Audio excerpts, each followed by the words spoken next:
Hello everyone! Welcome back to our channel. Ito na naman tayo. A day in my life. Ito, i-share ko na naman sa inyo. Alis na naman yung lalabs.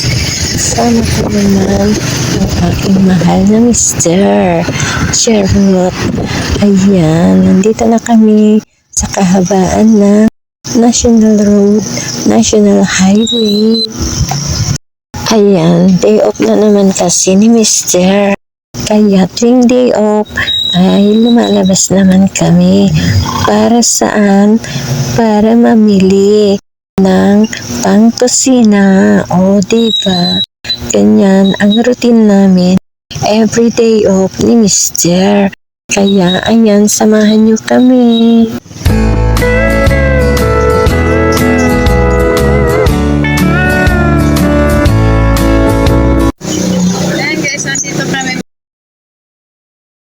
Lang siya dito mga guys. Dito kami. May nilakad kasi kami mga guys at hindi patir. Tapos tama ganitong day off ng aking mister is nag-jojo-ride kami mga guys. So lumalabas kami para may labas naman niya ako kasi isang linggo ng mga pasok niya. Kaya ayan. At ito rin ang isang importante kung bakit kami pumunta sa bayan mga Kanilman dahil kinuha namin yung padala ng aking hiva na cellphone para sa aming anak. Ayan, nakuha rin namin sa LBC niya kasi pinadala mga guys. Kaya sinaglit namin ngayong araw na ito.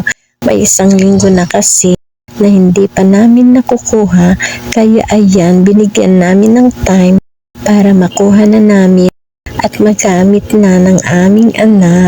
Thank you nga pala sa nagpadala sa amin ng gift na ito.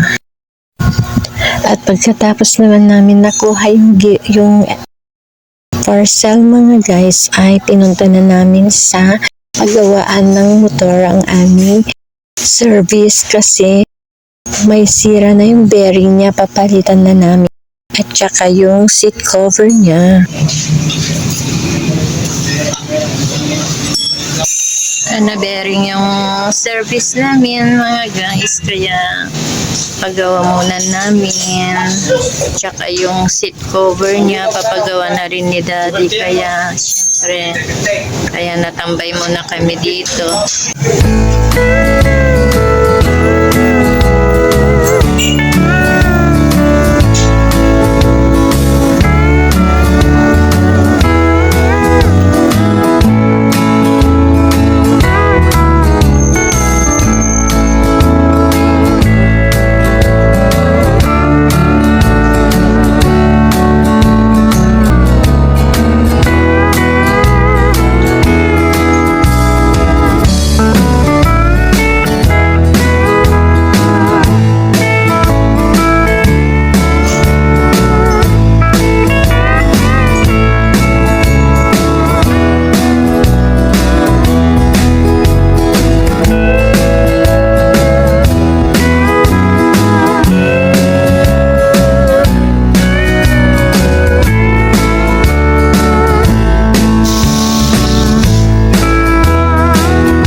At pagkatapos namin na pagawa yung aming service mga guys, ay namalengke na rin ako.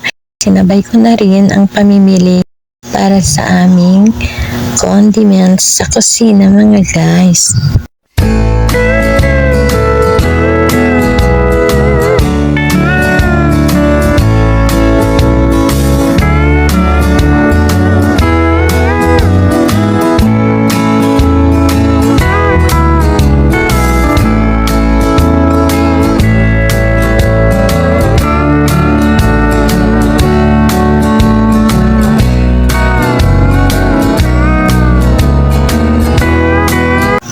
So, ayan mga guys, ang kaganapan namin ngayong araw na ito ng aking mister at kami papauwi na. Bye! Thank you for watching!